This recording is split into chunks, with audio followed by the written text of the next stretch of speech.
Rockin', my brother. Yo, how are we feeling today? Oh man, blessed, black, and highly favored is what Charlemagne the God always says, and that's how I'm feeling at the moment, man. How about yourself? Look, dog, we are up and up, and I am so grateful for the exact adversity that I have right now because looking forward in reverse, I know this is going to be an incredible chapter in my book. So, Man, look, talk to me, man. Like that's because this journey, people always admire and appreciate the outcome and have very little appreciation for the process. Like I'm mhm. a process guy.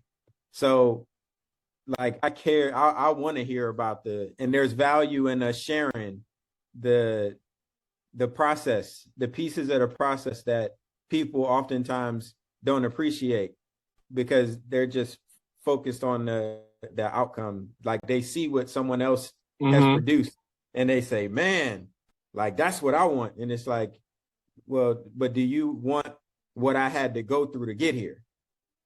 You know what I'm saying? Like it's the whole story. It's a get through to get to. Ain't no way around it, over it, under it. You got to go through that brick wall of adversity. And if we want to truly be great, we got to look at difficult differently. Okay, mediocre people will get on Facebook and talk about their problems because they want to be validated in the way they feel. And sometimes it's a great place to have that for social media, for it to be like a digital diary. But exceptional people are looking for answers, solutions, SOPs, strategies, and whatnot. So I'm definitely going to get into this, but I'm going to make sure we knock out our disclaimer and we let these folks know who we are for all of our new listeners, our new classmates. So, look, guys, we get into actionable information where sometimes we're putting the being back in human being. Sometimes we're really talking that talk about investing, building businesses, using highly sophisticated tactics to get it done. So, with that information, I have to let you guys know this information is meant to be used for informational and educational basis. We highly encourage you to work with licensed professionals, bonded in nature if need be, with a long track record of success. Having a bunch of Instagram likes is not a track record of success. You have to do real homework to figure out what they're doing. And we always encourage you to do your own research because no one can do it for you. No one can understand it for you. So as you learn more, each one, reach one, because that's how we learn and grow as a community. Already. So look, guys, my name is Earl. I am the managing partner at Tax Erasers. The fastest way to double your wealth is to cut your tax liability in half. The law of conservation of energy says there's so much energy that goes into doing what you're already doing. If you can earn more money without expending more energy, you win at the end of the day. You win. You have a better quality life than your competitors, and you'll have a better quality business than your competitors. So that's what we do. I am one half of this amazing show here where we teach you about different assets and how they link together every week. And then I have my partner, the legendary Jesse Bullock, who's going to tell you about what he does and how he does it. Oh man, I appreciate that, my brother. So obviously, yes, Jesse Bullock, founder of Bullseye Consulting, and what we do really is liberate because we were kind of talking about that a moment ago. The ups and downs of entrepreneurship. It's a real sacrifice in order to really get it out of the mud and take a dream and turn it into a cash flowing business that actually has market value. So as we're in that cycle of making sacrifices to our entrepreneurial ambitions, it's very easy to become a prisoner of one's own passion. And that's where a solid strategy comes into place. So, I'm talking to you now on the heels of my client today telling me that today was the first time in recent history that his phone has not been blowing up ridiculous from a bunch of phone calls from those that report to him. And that's because we have instituted an organizational structure in which there's a leadership team in place with measurable targets. So we're not speaking about how well that they're performing their job based off of emotions. We're looking at key performance indicators that tie to the job description, that ties to the performance expectations that were established and clearly communicated and accepted as such. So it takes the emotional element out of operating a business or a hustle factory so that that business actually has market value. Because when you remove the business owner from the mix of the daily hustle of everything that's going on, the business still thrives because there's a leadership team in place with systems and processes and key performance indicators that demonstrate that the business is actually growing and sustaining itself.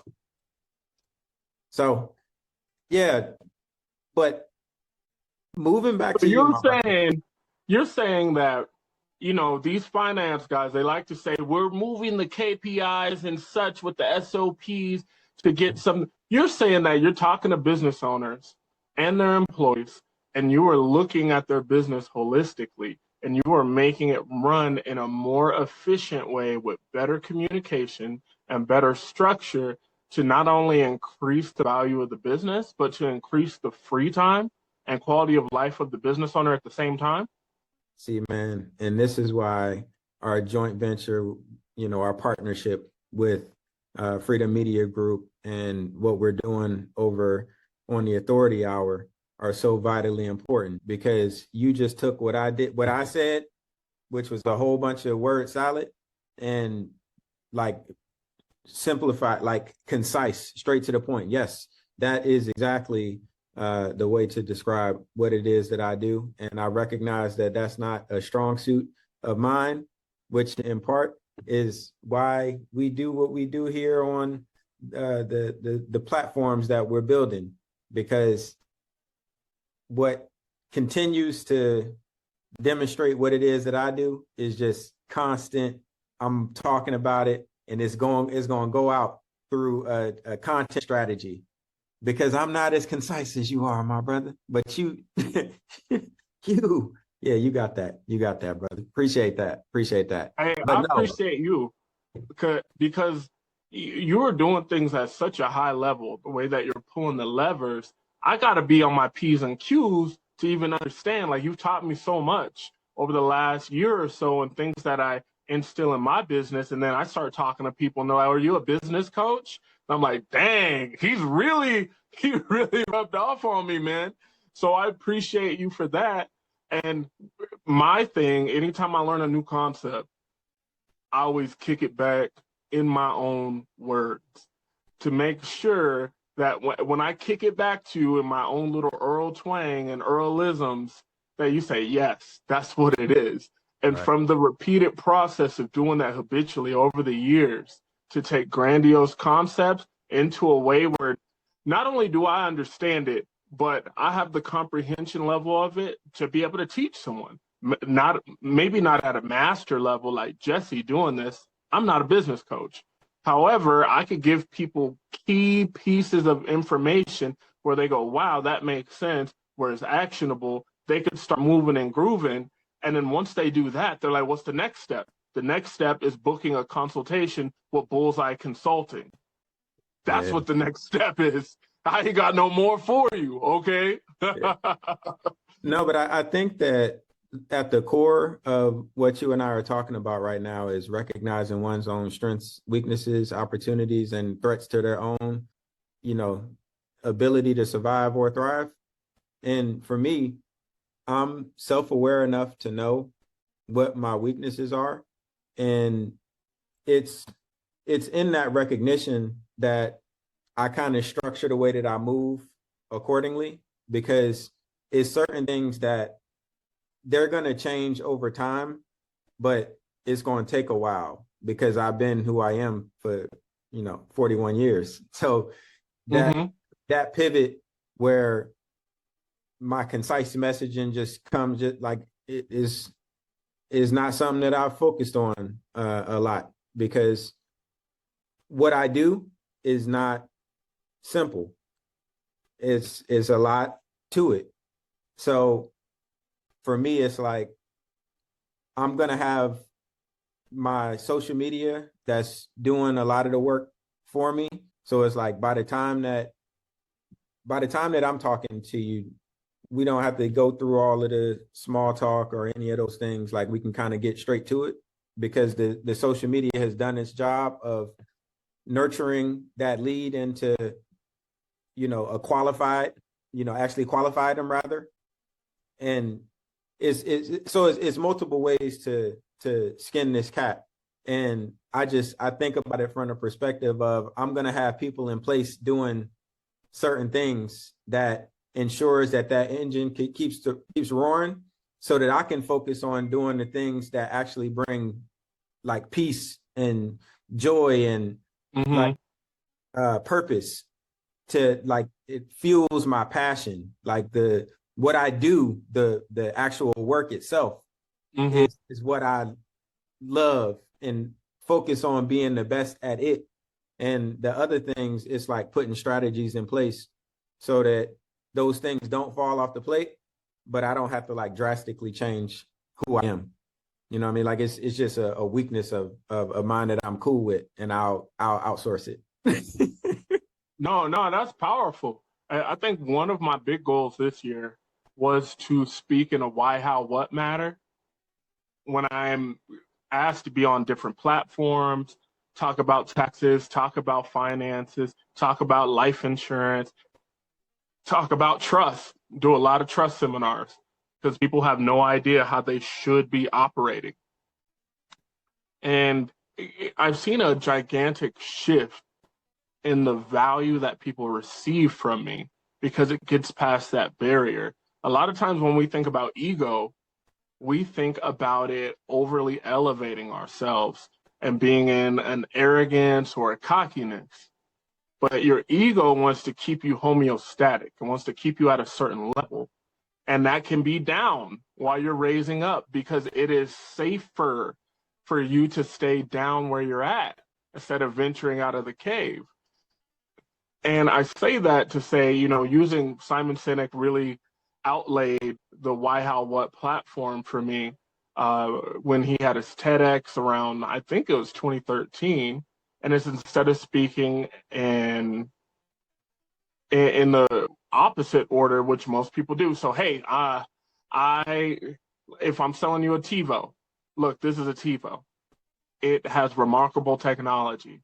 This technology has come from all these different German With that, you can stop, rewind, and record television, whatever you want. Would you like to buy one? And people go, maybe if they're a tech enthusiast.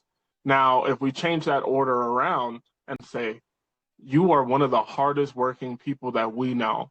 You sacrifice for your kids, for your family, for your boss, to protect your boss's ego, and you have a hectic schedule. You have things pulling you around at all times. We believe you should be able to enjoy your quality programs, TV shows, and movies when you're ready to. And we've developed a technology that does that. We have some of the best scientists in the world that created this device that can record, rewind, pause live TV, so you never miss out on the best moments of entertainment while you're chasing life in the pursuit of happiness. Would you like to purchase one? Completely different psychological experience, right? Oh man. Yeah.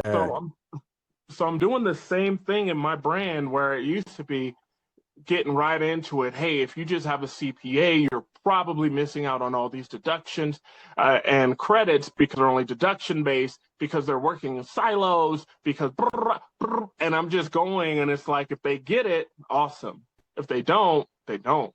Versus saying, look, I believe that small businesses are really the heartbeat of America, because 65% of all Americans work in a small business, not for a gigantic corporate conglomerate monster.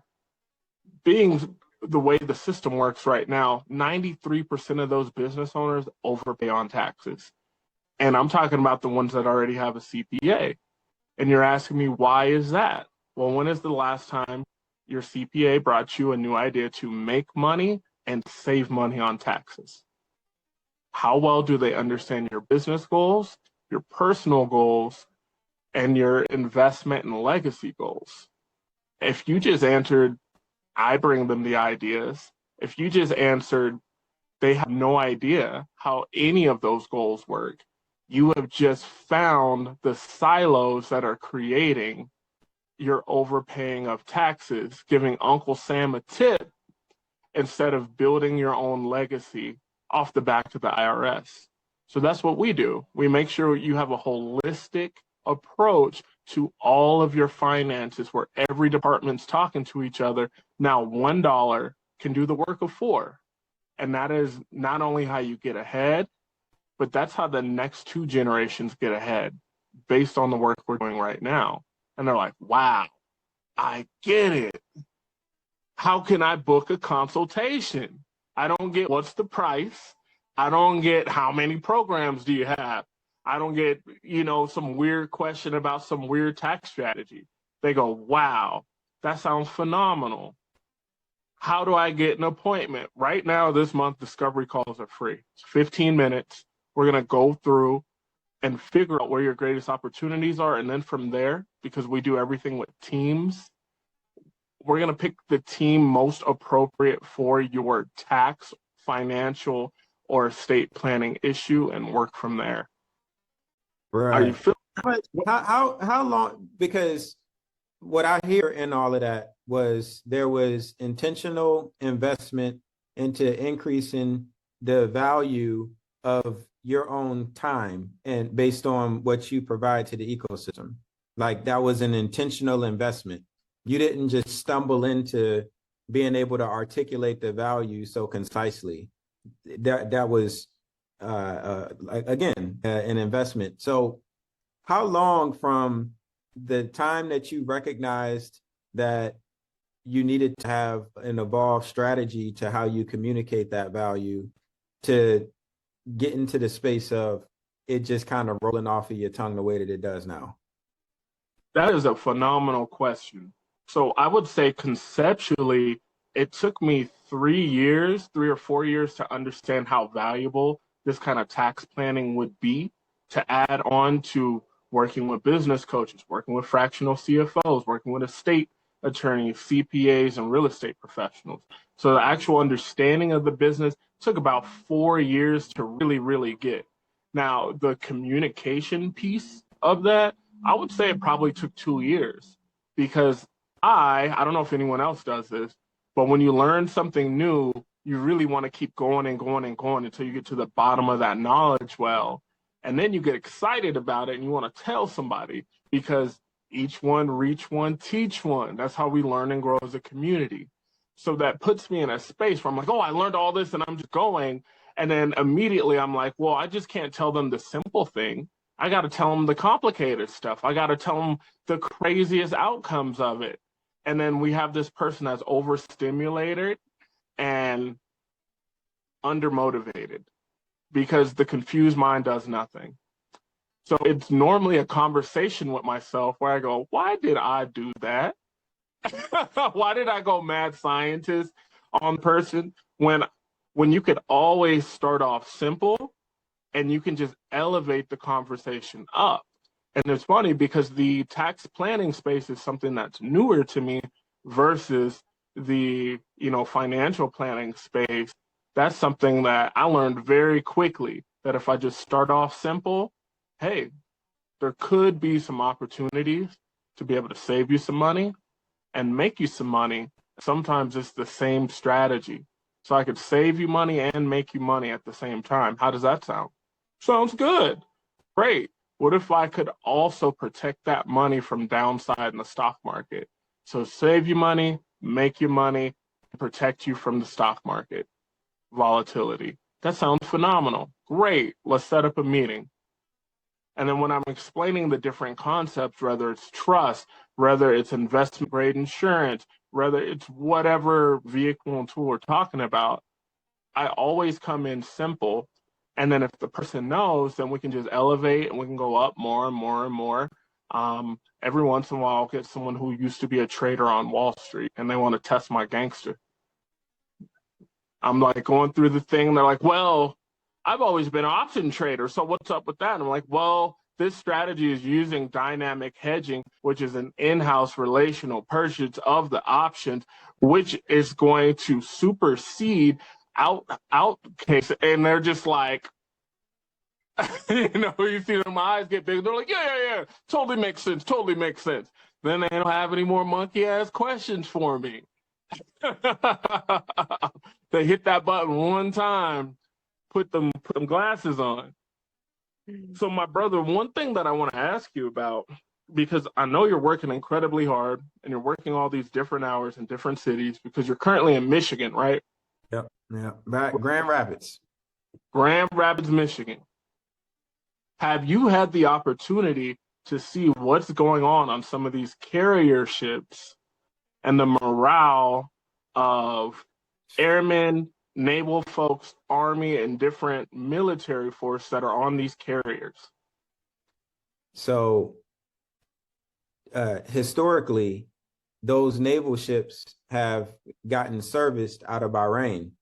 Well, the beginning of the war, the Iranians, and our media hasn't been speaking about this the way that they probably should have, which the Iranian, they've been tearing up U.S. military bases all around the world, well, the Middle East rather. They've been like blowing them all up. Kuwait. So, and I've been there. Like these places were like super safe. It was cool. Qatar, it was cool. Like went downtown to the mall shopping and had a ball. These places have historically been very safe deployments. Well, the Iranians been blowing all of them bases up. So when they blew up Bahrain is the location that those naval vessels would typically go into port to get the necessary servicing and to give relief to all of the sailors and the Marines that are on those boats. Because it's like they've been out there on the water for like 250 days so far or something like that with no break. Right, and they're supposed to be 90 days, which my partner tells me because he was in the Navy for a bunch of years. So my other partner in the tax strategy business says 90 days you get a beer day, period. That's how it goes. Go ahead, brother. I just want to hop in there.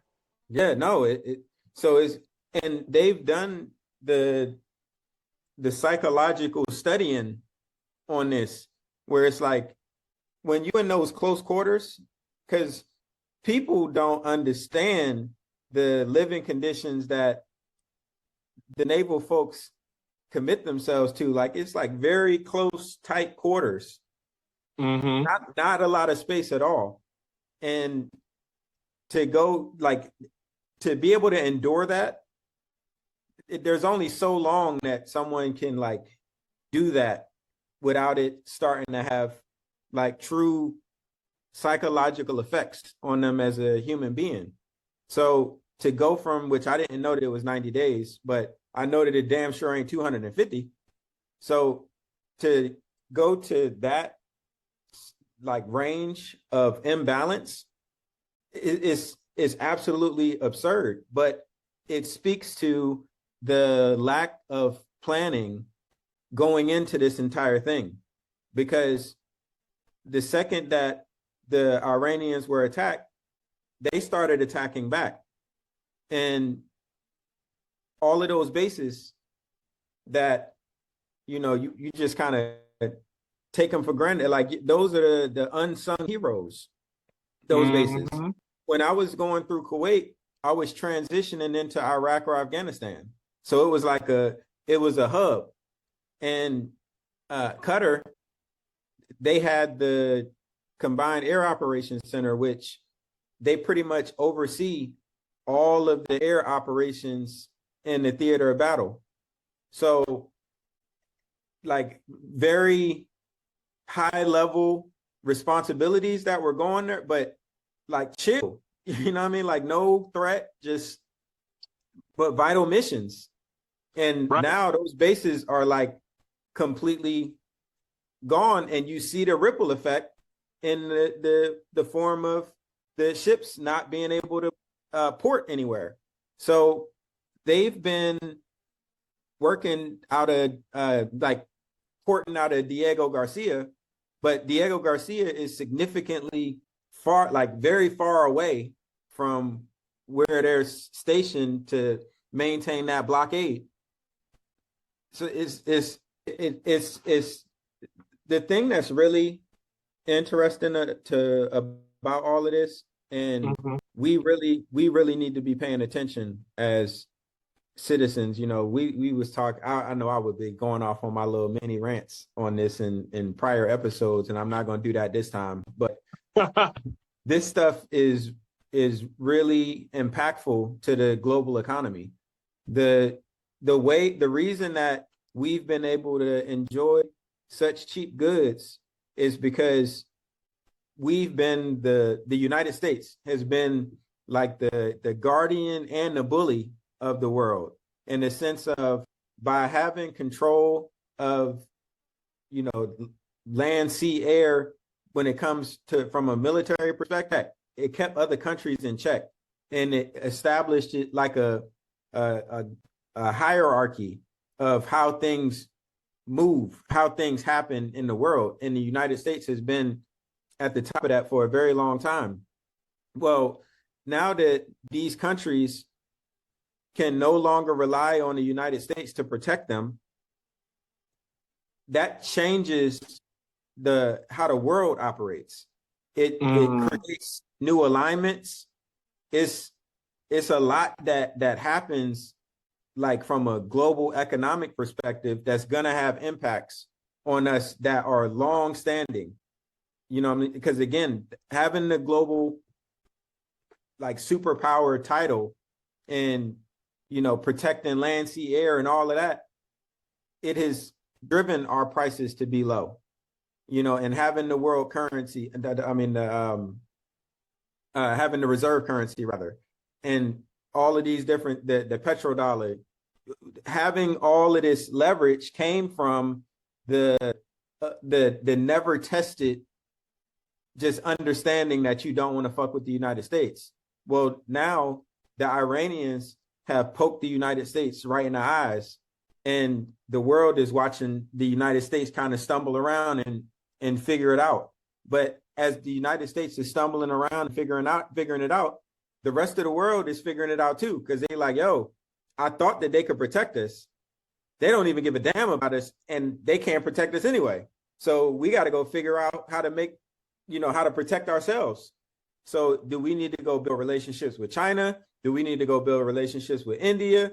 Do we need to go build relationships in Pakistan? Like, what do we need to do to secure our own, you know, security and ability to survive and thrive in this world? Like, the whole global balance is in question right now, and we are going to feel that for generations to come.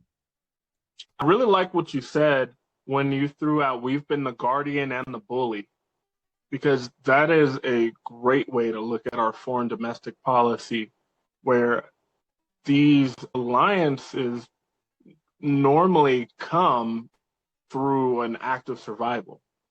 They're not normally a happy high five. So maybe, you know, our closest ally, like the UK, it's because we speak the same language, shared history, cool.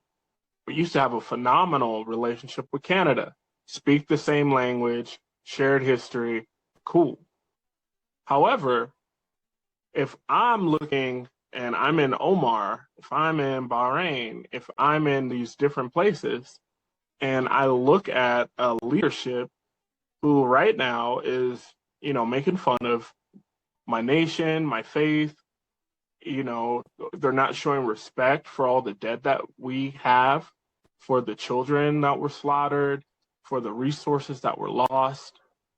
And I even see them speaking so negatively about their own troops, where, we see people in our government right now calling these very brave men and women losers, weaklings, and even worse than that. That's just what they're saying on television and in text on Truth Social, Twitter, and other apps.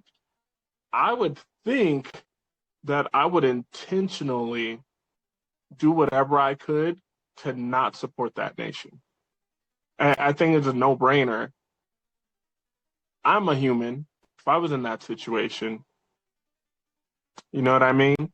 So it puts us at a great risk. I was just reading an article about what you've been talking about since probably the second or third episode, that we have foreign agencies that are in our systems. And right now, so it was a breakdown from a high-level systems engineer saying that China has been in our phone systems for over 2 years, and it's a slow process of getting them out. How did they get in? Well, because police agencies and whatnot forced a open space to have a back door to be able to go in and tap a phone and do other things of that nature with a warrant. Creating all these different back doors across all these different carriers, which overloop on top of each other with different technologies, it was bound for someone to have the intellect to know how to get into that system. So I saw advisements that if you have this carrier, and this carrier, to not send information via text, because these nations will get it. It's like, wow, we're at that point. But one, if you're doing something super secret, you shouldn't be texting anyways. That's from, that's from the jump. Now, we do put ourselves in quite a precarious situation. It's like, as a nation, we're getting attacked on multiple levels, where it's control of commodities, it's control of different energy systems and energy cycles, control of communication, and, some people would argue control of politics, where we saw Russian interference in our elections. And we saw, certain parties put people on trial for thing A, and it exposed thing B, which where it was like pork barrels spending, money going into super PACs, money coming from foreign agencies. And then this is like, oh, yeah, nothing's going to happen right now. Nothing's going to happen right now. Subject change justice was enacted.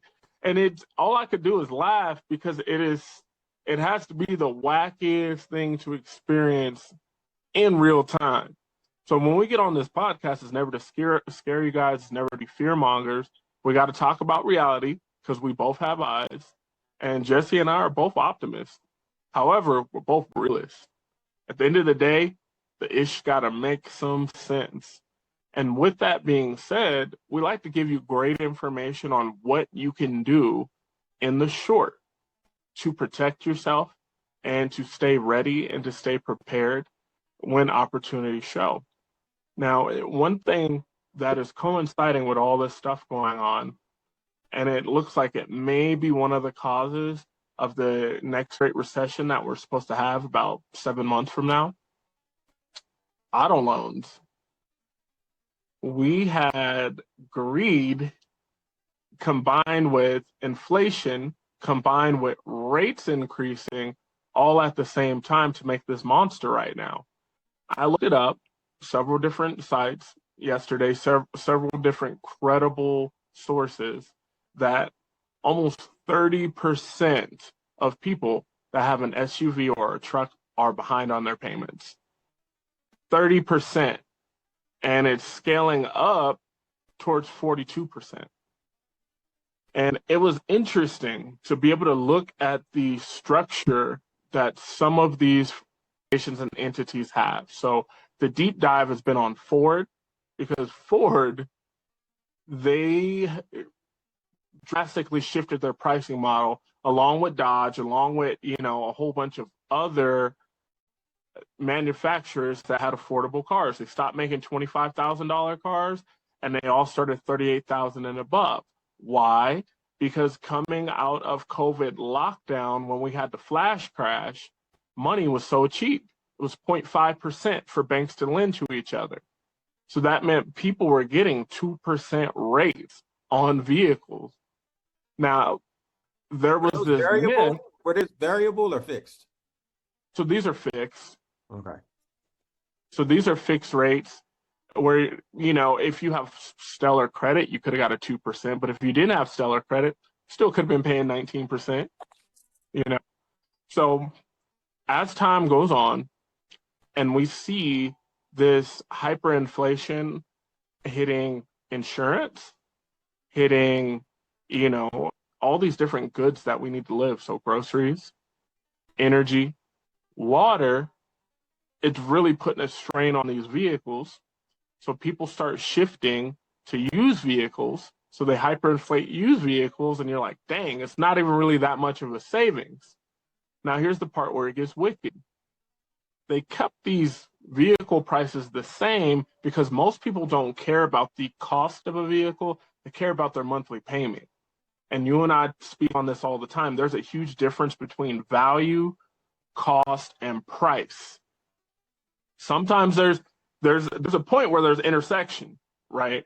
However, you have to understand the value. So getting these F-150s that are behemoths now is basically an SUV on a truck bed.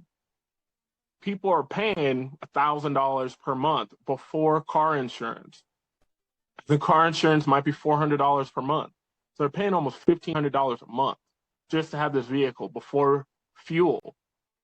You think F-150s are fuel efficient? Maybe for a truck, but not compared to a Prius. So people are starting to get ate alive with the cost of everything going up around them. And then these vehicles don't last forever. They're just not manufactured that way. So you go to get another vehicle, you're like, yeah, I want another truck. Now you're getting hit with the crazy interest rates, where before your monthly payment could have been $200, $300 per month. Like there was a lady that was speaking about her issue because she let her teenager drive her truck. They got in a car accident, had insurance. It was the other person's fault. Loan gets paid off, right? They had gap insurance, all that kind of good stuff. Go to get a new vehicle, they got the same thing. Her monthly payments went from $200 per month to $800 per month on the exact same vehicle. So it's an unsustainable model. And now it looks like the sentiment is shifting where different surveys among truck owners and SUV owners, unless you really have the family where you need it, or you have a lifestyle that requires a large truck, it seems like over 60% of these people are moving away from it. So what does that mean for our stock market? Well, some of these organizations have created what's called tranches, where basically when you look at the risk of an investment, how much money is going out for the investment and how the investor gets paid back on that loan. Ford holds its own entity to do its own loans. And they basically have 3 different tranches based on how much money you put in it. So tranche 1, let's say you're an investor and you put 20 million plus. You get to be in tranche 1. You only put 10 million in, you're tranche 2. And then tranche 3, let's say you put $1 million or better. And then they have tranches like 5, 6, and 7 for people putting significantly less money in there.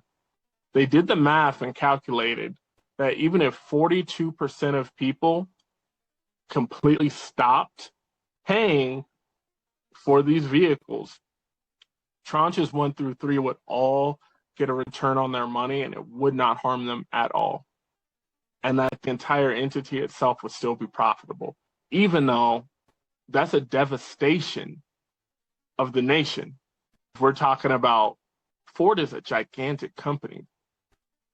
If we're talking about 42% of people, just not being able to make payments, what does that reflect on with the rest of the world that we have going on? How are people getting to work? How are they picking their kids up? How are they working all these side gigs? Because your average American has more than one gig now. So what are they doing? I mean, so we just got to stay mindful to watch this.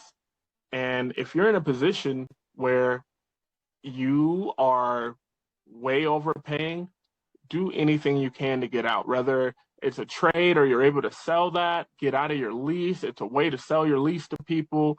It's a way to sell your finance vehicle to someone else looking to take similar payments, have them take over and get you an affordable vehicle.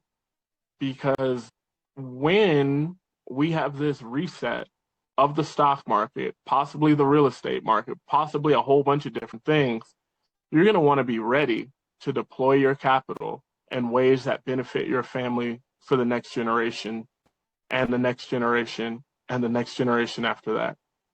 Hey, bro, do you think that our economy is going to evolve to, because when we think about the price of energy and in the direction that it's going in, and it's only starting now, like we know, because you got to give it to this administration, like whatever levers that they have been able to pull behind the scenes in order to artificially keep oil, like the barrels low, there's only so much of that trickery that can be done before it's just like, all right, now, you know what I'm saying? And they have exhausted a lot of the trickery. You know, like all of the people that really study this stuff, they have no idea how oil per barrel is not through the roof right now. Like they have no, it's just befuddling. Well, again, the government, they got their tricks, but it's only so much of that that's possible before reality actually hits. So as reality is really striking, do you see a evolution within our economy as far as like incentivizing people not to drive their vehicles because of the limitations on the production and refinement of those natural resources? That is a great question. I think that's a possibility of reality. The other possibility of reality is manufacturers shifting and making affordable vehicles again. And I definitely see China, who's always playing 8-dimensional chess, being in a position where Chinese EVs start coming into the market. And there's got to be some sort of deal where some of the purchase price would maybe go to American manufacturers to keep them going. Because as we've talked about on this show, as we've learned at InvestFest, as we've learned through our studies, we're basically 10 years behind China when it comes to battery technology, because we created this monopoly that supported Tesla. And then we had, Rivian and a couple other EV programs, which are cool or whatever. Man, there's already solid state battery technology. What does that mean? It means you could go maybe 1,000 miles, maybe more, on one charge that's electrical. There's already cars out there that have solar panel roofs where they're constantly charging. They already have the technology to take a car from nothing to fully charge in less than 10 minutes. It's already there, but we have such a big, the oil cartel, that they've used their money to keep these sorts of things out.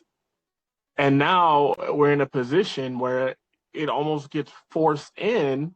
And I wonder if we see oil conglomerates start to buy even more EV technology, more EV charging stations, and whatnot to be able to offset. And you're going to see commercials. We're BP. We've always cared about Mother Nature. We've always cared about da da da da da. So get you a BP Mobile today. I think that is the likely thing to happen, where the future moving forward is a lot more EV based. Because I see people in the streets with all kinds of different action. If you try to tell some of these certain people, tell somebody in West Virginia they can't drive their truck. I dare you. I double dog dare you. Tell these folks in Texas that. Tell these mountain people in Colorado that. And see what happens. See what happens. So we just gotta look and see, my brother. But that's such a powerful question. Yeah, no, because I'm just kind of thinking about it. Human psychology like moves around incentives. So whenever that you identify opportunity or missed opportunity, like when you look at the root of the incentives that empower that opportunity, that's gonna the outcome of the opportunity or the missed opportunity. So in recognizing, because we already lived through COVID and the lockdowns and all of that stuff. Well, that was like through forced like coercion. People ain't going for that again. Like, you talk about people being out in the streets in non-productive ways. Yeah, tell them they can't be out no more. But give them a curfew. But I could see them coming with incentives that makes it less attractive to be driving gas-powered vehicles, but like even that, because the electricity, short of, oh man, it's so much to all of that, because you were talking about how the cars can got the solar panels, so they're charging in real time from the sun. Absent that, because it still takes energy to produce electricity. Like, it's still, you know what I mean? Like, you still got to use the oil to produce electricity, and it's right. It's almost like we're gonna get forced to go green just to survive. Like, I see plug-in solar is way up, where it's different than traditional solar, which has to go through a whole power system in your house and da da da da da. Where this is more like a plug and play thing. You put those panels where you want to put them, and you get a certain wattage out of them, and it is significantly cheaper than a $30,000-$40,000 set that you used to have to get. And you get this loan, and it's like, how do I sell my house? I got to sell the solar panels too. Where it's like, nah, you just get these panels and you rock and roll. So I totally agree, my brother. So we're just gonna have to stay vigilant, vigilant in how this shapes out, and make sure that we always stay ready so we don't have to get ready. I think this is such a great place for us to land this thing. Yeah, for sure. Oh, go ahead. No, I was saying that I think this is such a great place for us to land all these conversations here today. Oh yeah, for sure. So, as always, we just two brothers that are observing the world as it's evolving and identifying the opportunities from within what it is that we're seeing, and bring that to you here in the form of the asset class, because ultimately we are our greatest asset individually and collectively, but we've got to do that work in order to give value to the ecosystem. And through that, we all become stronger as a people, and more of us are focused on how we're able to provide more value to the overall ecosystem. So as we're having these conversations, they're all under the guise of, now that go do. And as more of us go do, the better that things get for the collective body. So again, for our classmates that have continued to be rocking with us, could have been anywhere in the world, you're here with us, and we certainly appreciate it. It's been my man Earl. My guy Jesse. It's been the Asset Class. Thank you for listening.